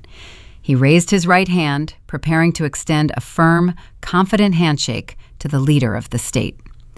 Trent stood right behind his shoulder, mimicking the exact same arrogant posture, eager to steal a fraction of the spotlight. Diane clasped her hands together in front of her chest, practically vibrating with anticipation. Her eyes tracked the governor's every move, ready to bask in the glow of his approval. I did not move. I did not call out. I stood perfectly still in the shadows, clutching the leather handle of my briefcase. Inside rested the manila folder containing the signed denial form. I watched my father prepare to greet his salvation. I watched my mother prepare to ascend to the top of the social hierarchy. They were bracing themselves for the ultimate validation. They were unaware that the man walking toward them was not bringing a crown. He was bringing a wrecking ball. Governor Mitchell took another step down the center aisle. The polished floor reflected the overhead lights illuminating the path directly toward my father. Richard stood waiting with a practiced grin. He pulled his shoulders back to project a false aura of success. He raised his right hand into the air, ready to deliver a firm greeting to the most powerful elected official in our state. Governor Richard announced, projecting his voice so the venture capitalists sitting nearby would hear every single syllable. "What an honor to have you here tonight. I am Richard, and this is my family." Richard thrust his open palm forward. He expected the politician to stop, shake his hand, and pose for a photograph that would secure his logistics company a taxpayer bailout. Governor Mitchell did not slow down. He did not extend his own hand. He did not even turn his head to acknowledge the man speaking to him. The governor walked right past my father. He treated Richard like a piece of invisible furniture. The snub was not subtle. It was a deliberate, calculating dismissal. Richard stood frozen with his hand extended in the empty air, his artificial smile fracturing into pieces. For years, Richard had chased powerful men. He attended their charity golf tournaments. He bought them expensive dinners using business credit cards he could not afford to pay off. He structured his entire life around the desperate hope that proximity to wealth would somehow make him wealthy. He believed that shaking a governor's hand in public would magically fix his broken accounting ledgers. To see that strategy fail so publicly was a devastating blow to his ego. The investors he needed to impress were watching the highest authority figure in the state treat their host like an annoying obstacle. Trent scrambled to salvage the moment. The newly minted vice president of operations stepped directly into the governor's path, attempting to force an interaction. Trent flashed his expensive dental veneers, desperate to steal a fraction of the political spotlight. He opened his mouth to introduce himself. Governor Mitchell merely adjusted his stride, bypassing my brother-in-law with the same cold indifference he showed my father. Trent stumbled backward, nearly tripping over the edge of a linen-covered table. His arrogant swagger vanished instantly. Diane watched her carefully constructed fantasy crumble. She stood near the edge of the dance floor, vibrating with frantic energy. She leaned forward, hoping to catch the governor's eye. She wore her designer silk gown like a shield, expecting her perceived high society status to command respect. The governor walked past her without offering a single glance. He ignored the matriarch of the family, just as easily as he ignored the men. My parents stood grouped together in the center of the ballroom, entirely discarded. They looked like fools. They had spent thousands of borrowed dollars to build a stage for themselves, and the main audience member just walked right past their performance. The room fell into a heavy, suffocating silence. It was not the respectful quiet of a crowd listening to a speech. It was the tense, breathless quiet of a room anticipating a disaster. The local politicians stopped chewing their food. The wealthy developers stared in sheer disbelief. They watched the leader of Michigan bypass the elite VIP section entirely. He ignored the front row seating reserved for major campaign donors. He kept walking toward the far back corner of the room.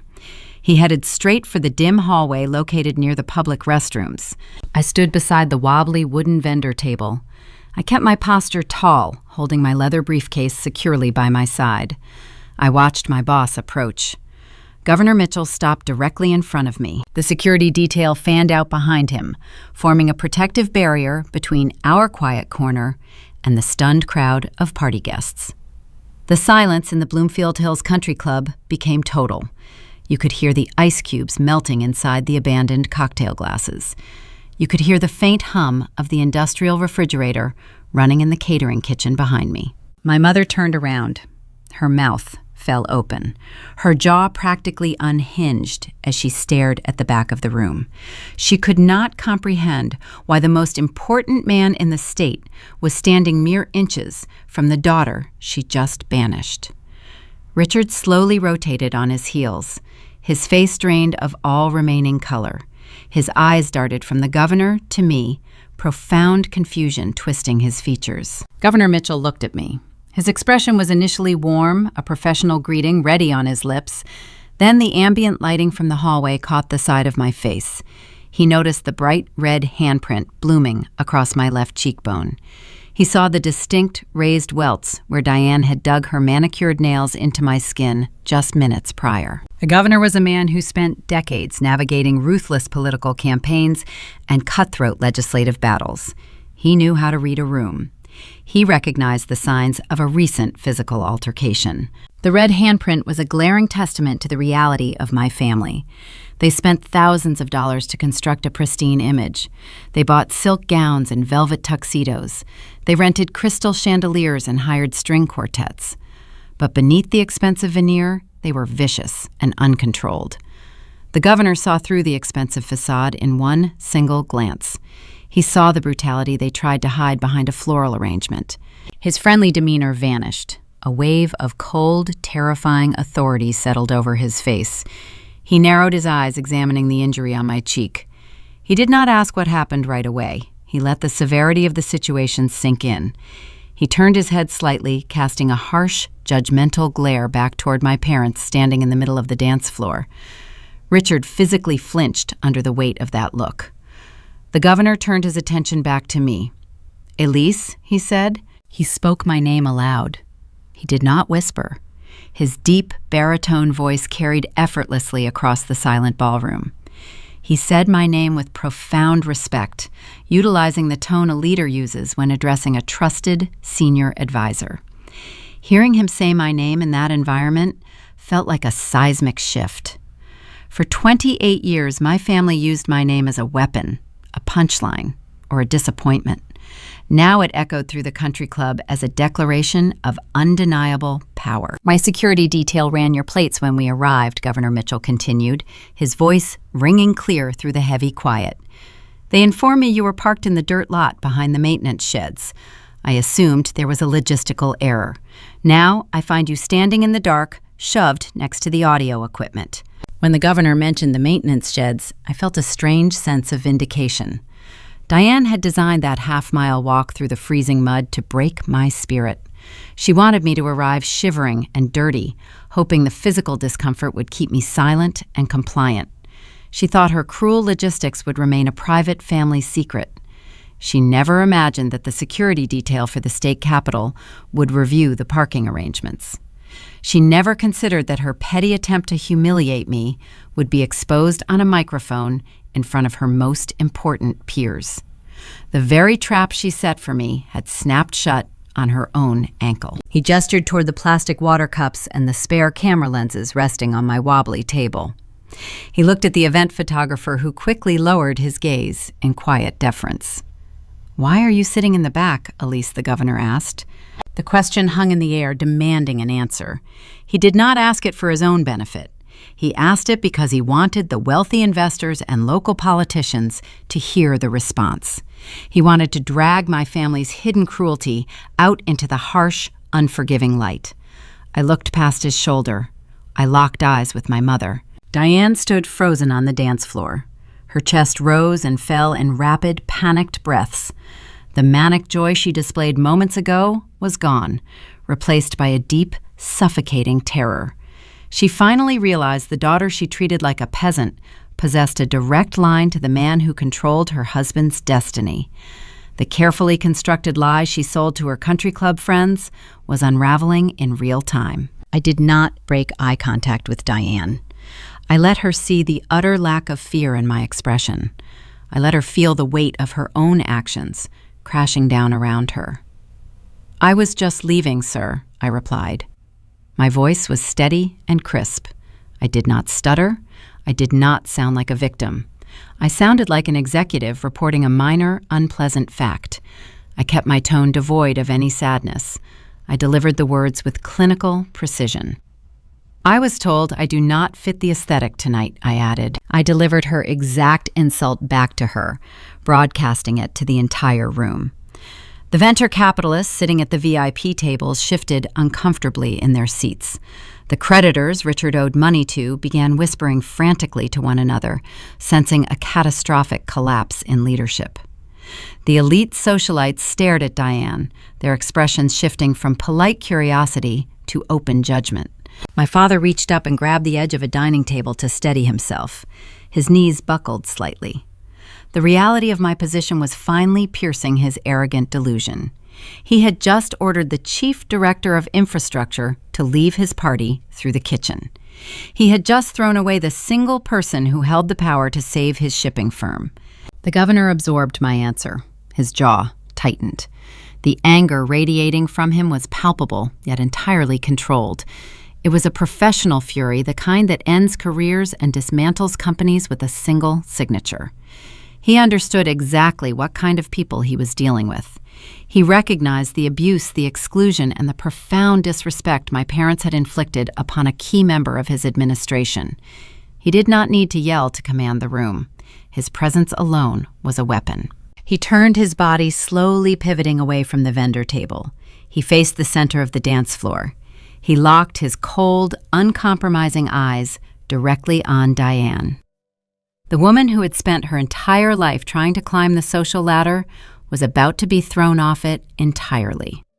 My mother took a trembling step backward, her expensive heels scraping against the polished wood. She had nowhere to hide. The final confrontation was here. Diane could not tolerate the silence. She could not stand watching the most prominent figure in the state pay attention to the child she deemed worthless. Her survival depended on controlling the narrative. She took a deep breath, forcing her chest to rise, and pasted that signature artificial smile right back onto her face. She stepped away from my father and marched across the polished dance floor. Her designer heels clicked a rapid, desperate rhythm. She placed herself directly between the governor and my wobbly table. She reached out, attempting to place a manicured hand on his navy suit jacket. The lead security agent shifted his weight, dropping his hand toward his belt. Diane caught the movement and pulled her arm back. She cleared her throat, attempting to sound like a gracious, accommodating hostess, dealing with a minor misunderstanding. "Governor Mitchell," she said, her voice dripping with fake sweetness. "There must be some mistake. This is Elise. She is just a clerical worker. She files paperwork. She should not be bothering you tonight. We have a private table prepared for you right up front. Let us get you a drink." She tried to sweep me under the rug. She honestly believed she could dismiss my presence by reducing me to a low-level employee. She thought the governor had simply gotten lost or confused. She wanted to herd him toward the venture capitalists and the expensive scotch, away from the ugly reality of the red mark on my cheek. Governor Mitchell did not accept her invitation. He did not look toward the VIP section. He turned his head slowly and looked down at my mother. He possessed a specific gaze he reserved for corrupt politicians and predatory corporate lobbyists. It was a look of pure, unadulterated contempt. He looked at Diane the way a person looks at something vile scraped off the bottom of a shoe. He saw right through the expensive silk gown and the diamond earrings. He saw a shallow, cruel woman who had just assaulted her own flesh and blood to protect a fragile social lie. "A clerical worker," the governor repeated. He did not ask it as a question. He stated the phrase flatly, letting the absurdity of her insult hang in the cool air. He pivoted his body away from Diane, dismissing her entirely. He faced the crowd of wealthy investors, local developers, and nervous creditors holding their crystal glasses. These were the men Richard owed millions of dollars to. These were the people Richard had just promised a lucrative state contract. The governor raised his voice, ensuring his words reached the furthest corners of the country club. "Do you have any idea who she is?" he asked the crowd. The venture capitalists stared back in stunned silence. The city councilmen shifted their weight, suddenly realizing they were standing in the middle of a massive deception. They looked at my plain black dress. They looked at the mud on my shoes. Then they looked at the commanding presence of the state leader, demanding their attention. My father saw his financial backers growing suspicious. He recognized the shift in the room. The men holding his debt were starting to connect the dots. Richard realized he needed to reclaim control before the illusion shattered forever. He stepped forward, pushing past Diane. Sweat beaded along his forehead, catching the light from the chandeliers overhead. He forced a nervous chuckle, attempting to inject some warmth into the freezing atmosphere. "She is my daughter," Governor Richard said. His voice wavered, lacking the booming confidence he displayed during his speech just 10 minutes prior. I kept my eyes fixed on Richard. He had not called me his daughter all evening. He introduced Trent as his son-in-law. He praised Vanessa. He banished me to the service corridor and ordered me to leave through the kitchen. He only claimed a biological connection to me when the most powerful man in the room deemed me important. His affection was entirely transactional. He thought claiming me now would somehow bridge the gap between his failing logistics firm and the state capitol. He was wrong. "No," Richard the governor said sharply. The single word sliced through my father's desperate attempt at familiarity. The politician did not use a friendly tone. He spoke with the cold, hard authority of a judge delivering a sentence. "She is Elise," the governor announced to the silent ballroom. "She is the chief director of infrastructure for the state of Michigan." The collective intake of breath from the VIP tables sounded like a sudden gust of wind. A prominent banking executive dropped his linen napkin onto the floor. A local mayor widened his eyes, instantly recognizing the immense political weight of that title. "She manages a $4 billion budget," the governor continued, his voice ringing with undeniable power. "Every highway project, every commercial shipping route, and every state logistics contract goes through her office. She is the person I sent here tonight to hand-deliver the final verdict on your logistics bid." I watched the color drain out of my father's face. The remaining false bravado vanished, replaced by stark, paralyzing terror. His skin turned a sickly ashen gray. His knees visibly trembled beneath his rented tuxedo trousers. The reality of his situation crashed into him with the force of a freight train. He had spent the entire evening begging these investors for time, using a fictional state contract as his shield. He claimed he was finalizing a deal that would double his company valuation. He built his entire survival strategy on a lie, and the person holding the actual truth had been sitting next to the bathrooms. Trent reacted next. The newly announced vice president of operations realized his title was worthless. The golden son-in-law took a physical step backward, bumping into a dessert cart. The crystal plates rattled. Trent looked at me, his arrogant smirk replaced by wide-eyed fear. He remembered snapping his fingers in my face. He remembered ordering the chief director of infrastructure to fetch him a scotch. He realized he had just insulted the single individual who held the power to validate his fake promotion. Trent shrank back into the shadows, eager to distance himself from the incoming explosion. Diane looked as if the hardwood floor had just vanished beneath her feet. Her mouth opened and closed, but no sound emerged. Her mind short-circuited. The daughter she routinely threw away, the child she forced to sign over $12,000 to protect a spoiled sister, the woman she just struck across the face, was a titan in the political world. Diane had priced me at zero. The governor of Michigan just announced my value to everyone she desperately wanted to impress. Her social standing was not just damaged, it was obliterated. The venture capitalists holding Richard's debt turned their furious gazes toward the head table. They were ruthless businessmen. They recognized a sinking ship. They realized Richard had lied to their faces about the state negotiations. If the chief director of infrastructure was sitting at a vendor table being treated like garbage, there was no pending deal. There was no government bailout. Their high-interest loans were gone. "She approves the contracts," my father whispered. His voice was hoarse, barely audible over the hum of the catering refrigerators. He was not asking a question. He was voicing his own doom. The reality of his impending bankruptcy crushed his chest. He could not breathe. He stared at me, his eyes pleading for a mercy he had never once shown me. He finally understood why I told him he would lose everything if I walked out that door. I did not offer him a reassuring smile. I did not break my professional posture. I reached my hand toward the wobbly table and picked up the plain manila folder. The governor had set the stage perfectly. He had stripped away their fake prestige and exposed their lies to the very people funding their lifestyle. The room was waiting for the final verdict. I gripped the edge of the folder, feeling the rough paper against my fingertips. The time for silent endurance was over. It was time to show Richard exactly what happens when you build an empire on deceit and banish the architect to the shadows. I unclasped the brass latch on my leather briefcase. The metallic snap echoed across the silent ballroom like a gunshot. Governor Mitchell stepped back half a pace, giving me the floor. Every pair of eyes in the Bloomfield Hills Country Club focused on my hands. I reached inside and pulled out the crisp white sheets bearing the official gold seal of the state of Michigan. I walked 3 slow, deliberate paces forward, stepping entirely out of the shadow of the audio-visual booth and into the bright lighting of the main floor. I stood directly opposite my father. He looked smaller now.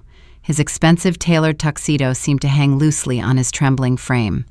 The confidence he had displayed minutes earlier entirely drained from his posture. "Richard," I said. My voice was calm, clear, and steady. I did not use the word father.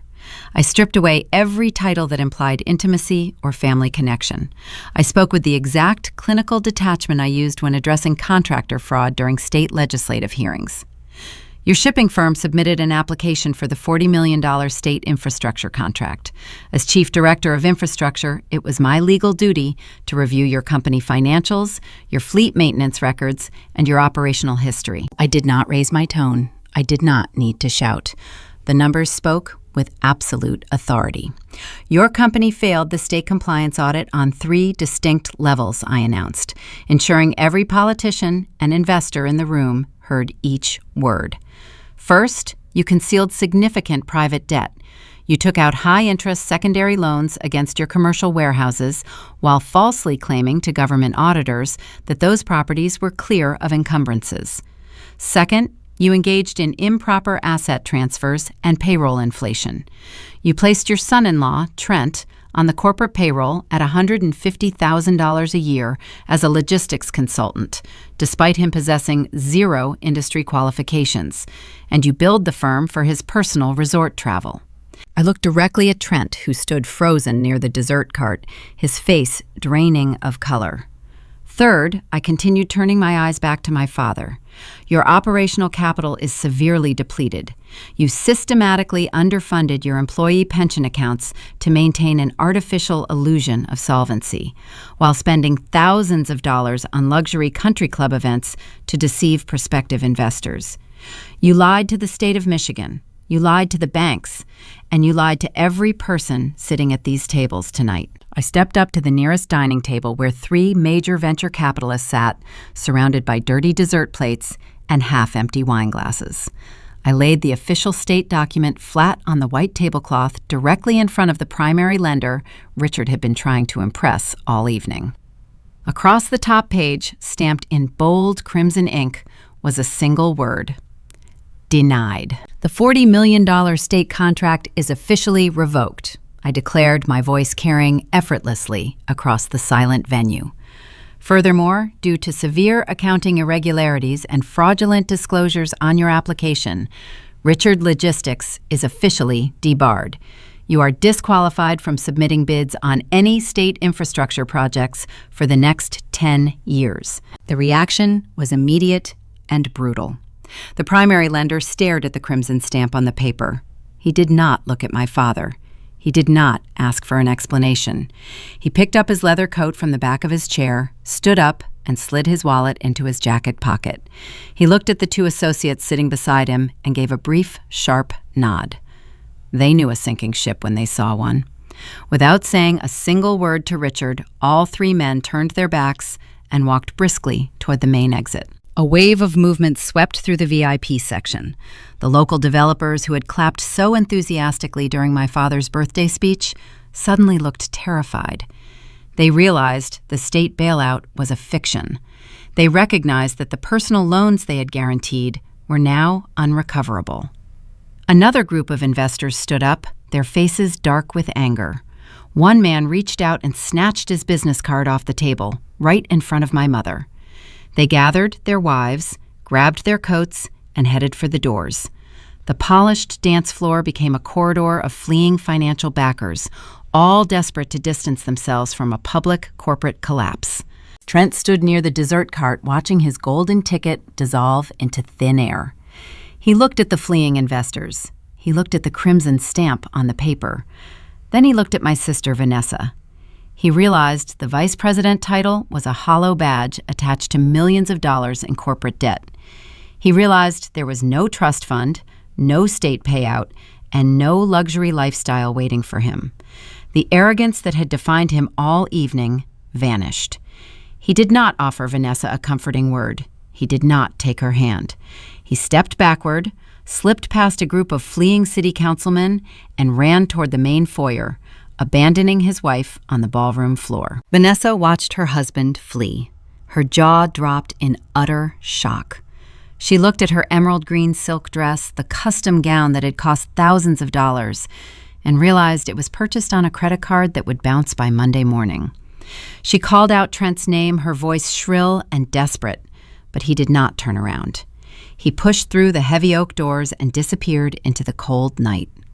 She stood alone near the head table, surrounded by abandoned champagne flutes, her social status evaporating in seconds. My father stared at the empty chairs. He watched his lenders walk out.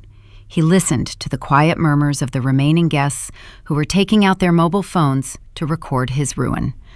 The crushing weight of his reality hit him all at once. His chest heaved. He raised a trembling hand and clutched at his silk tie, loosening the knot as if he were suffocating. He grabbed his chest, gasping for air, his knees giving out beneath him. He stumbled sideways, knocking against a silver ice bucket. The bucket overturned, sending ice cubes and a bottle of expensive champagne crashing onto the hardwood floor. Diane dropped to her knees beside him, but she was not looking at her husband's pale face. She was staring at the doorway where her country club friends were fleeing. She looked at the crimson denial stamp sitting on the white tablecloth. The carefully constructed lie she had nurtured for decades had shattered in front of her entire social circle. She had sacrificed her eldest daughter, stolen money, enforced silence, and slapped my face, all to protect a hollow illusion. Now the illusion was dead, and everyone knew the truth. The ballroom was emptying rapidly. The local politicians slipped out through the side doors to avoid being associated with the scandal. The string quartet packed their instruments into black cases, eager to leave. The caterers stood frozen near the kitchen entrance, watching the once proud family kneel among melted ice and broken glass. Richard looked up at me from the floor. His eyes were wide with a mix of terror and despair.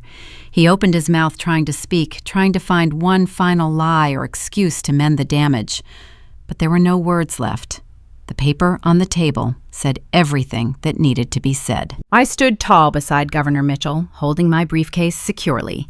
The red mark on my cheek still throbbed, but I felt no pain. I felt only the deep, quiet satisfaction of justice delivered without noise or violence. My father had built his life on deception, and my mother had maintained it with cruelty. In less than 10 minutes, their empire had collapsed under the weight of its own rot. Governor Mitchell looked down at the ruined family, then turned to me. His expression was calm and resolute. "I believe your work here is finished, Director," he said softly. I looked at my mother one last time. She raised her eyes to mine, pleading silently for something I would never give her. I did not offer her a word. I did not offer her a second thought. I turned my body away from the head table, ready to walk out of their lives forever. Diane began to cry. The tears spilling over her lower eyelids were real, but they did not stem from remorse. She did not weep because she realized she had abused her eldest daughter. She did not shed a single tear out of regret for the physical slap that still burned across my left cheek. She cried because she looked up and saw the glowing rectangular screens of 36 mobile phones pointed directly at her face. The wealthy country club members, the women she spent years trying to impress, were hitting the record buttons on their cameras. They captured her ruined makeup. They recorded her husband kneeling on the floor, surrounded by broken glass. They documented the exact second her fabricated high society status crumbled into dust. Social exile is the ultimate punishment for a narcissist. Diane realized her days of hosting charity luncheons and bragging about imaginary wealth were over. The footage of her family being humiliated by the state government would circulate through every exclusive group text in Bloomfield Hills before midnight. Panic consumed her. She scrambled to her feet, her designer heels slipping slightly on the spilled champagne. She lunged forward, reaching her hands out toward me. Her fingers curled into claws, desperate to grab my wrist, desperate to pull me back into her toxic orbit so she could somehow control the damage. "Elise, please," she sobbed, her voice cracking under the weight of her public exposure. "We are your family. You cannot do this to us." I watched her hands reach for me. I did not flinch. I simply took one calm, deliberate step backward. I moved just far enough out of her physical range, letting her manicured fingers grasp nothing but empty air. I refused to let her touch me. I refused to let her use physical contact to manipulate the optics of the situation. I established a permanent, undeniable boundary right there on the polished dance floor. "You only wanted me for the benefits," I told her quietly. My tone held no anger, no sadness, and no desire for an apology. I delivered the words with the cold, clinical finality of a judge reading a verdict. "But you forgot to read the contract." Diane stared at me, her arms dropping to her sides. The truth of my statement paralyzed her. She had treated me like a useless asset for decades, only to discover I was the single person holding the deed to her entire livelihood.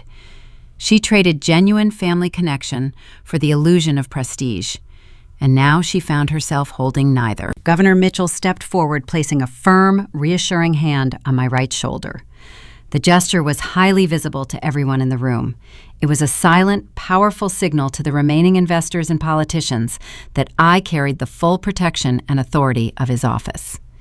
He looked at my mother one last time, dismissing her existence, and then turned his attention to me. "Are we finished here, Director?" the governor asked. I looked down at the empty leather briefcase resting in my hand. I looked at the official state denial form sitting on the white tablecloth, bearing the stark red stamp that sealed their fate. "Yes, Governor," I replied, keeping my posture straight. "The audit is complete." I turned my back on Diane. I shifted my gaze toward the center of the room, taking in the full scope of the destruction they had engineered for themselves. My father was no longer kneeling on the floor. He was pinned against the edge of the head table, surrounded by a tight circle of angry creditors. The men who had been laughing and drinking his expensive wine just 20 minutes prior were now acting like ruthless debt collectors. The polite veneer of corporate networking vanished. One venture capitalist grabbed Richard by the lapels of his rented tuxedo, demanding immediate wire transfers to cover the outstanding bridge loans. Another investor was already dialing his legal team, shouting instructions to place a lien on the logistics warehouse by Monday morning. Richard looked trapped, gasping for air, his face pale and slick with sweat. He tried to offer excuses, promising he could secure private funding, but nobody listened to his lies anymore. The charm he relied on his entire life proved entirely useless against the cold reality of a revoked government contract. I shifted my attention away from the ruined businessman. I looked toward table 4. It was the exact spot where I was originally supposed to sit before Diane banished me to the shadows. Now Vanessa sat there alone. My golden sister occupied the empty chair abandoned by a fleeing city developer. The stunning emerald green silk gown she wore looked ridiculous in the context of a bankruptcy. She held her phone in her lap, staring blankly at the screen. She was likely reading a text message from Trent, the husband, who had just sprinted out the front doors to save his own skin. Trent married Vanessa because he thought Richard would provide a never-ending stream of corporate cash to fund his lazy lifestyle. The moment the money evaporated, his loyalty vanished with it. Vanessa was crying her tears, ruining her expensive mascara. She had traded her soul and betrayed her sister for a life of luxury that ultimately bounced like a bad check.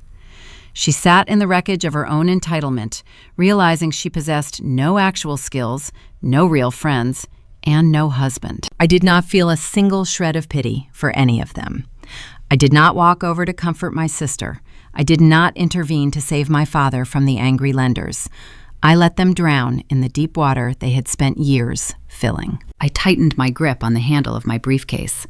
I walked down the center aisle of the ballroom, stepping in sync with the governor of Michigan. His executive security detail formed a perimeter around us, clearing a wide path through the remaining guests. The crowd parted respectfully, pulling their chairs back and lowering their heads. The venture capitalists who had ignored me earlier now watched me with profound caution and newfound respect. I pushed through the heavy oak double doors, leaving the stifling, perfume-heavy air of the ballroom behind. We walked across the grand foyer. The hostess, standing behind the mahogany podium, stood up straight, her eyes wide with shock. She remembered telling me I was forced to use the service corridor. I did not glare at her. I simply offered her a polite nod as I walked past the front desk using the main exit I was denied an hour earlier. The automatic glass doors slid open. The crisp, honest winter air of Michigan hit my face.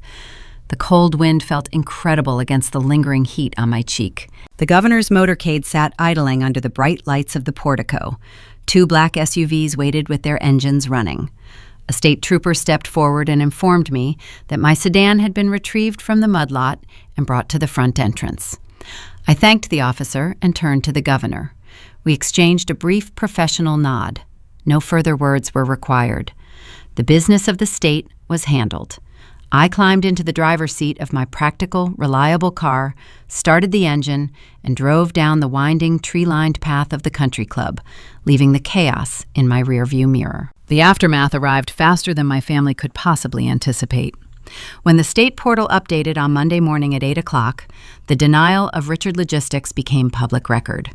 The banking institutions that held his secondary mortgages received automated alerts regarding his failure to secure the infrastructure bid. By Tuesday afternoon, the commercial lenders froze all of his corporate accounts to prevent capital flight. Richard could not make payroll. He could not refuel his active trucking fleet. The drivers walked off the job, leaving freight stranded across 3 state lines. On Wednesday, the bank issued a formal notice of default. The heavy metal doors of his primary shipping warehouse were padlocked by county sheriffs. Diane attempted to call my phone 47 times over the course of that week. She left frantic, weeping voicemails begging me to override the audit. She promised to apologize. She offered to host a lavish dinner in my honor. She attempted to use the currency of a mother's love, failing to realize her account was deeply overdrawn. I did not listen to the messages. I drove to the mobile provider during my lunch break and changed my phone number. The social consequences hit Diane harder than the financial ruin.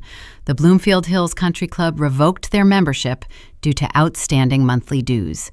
Her so-called friends stopped inviting her to charity functions.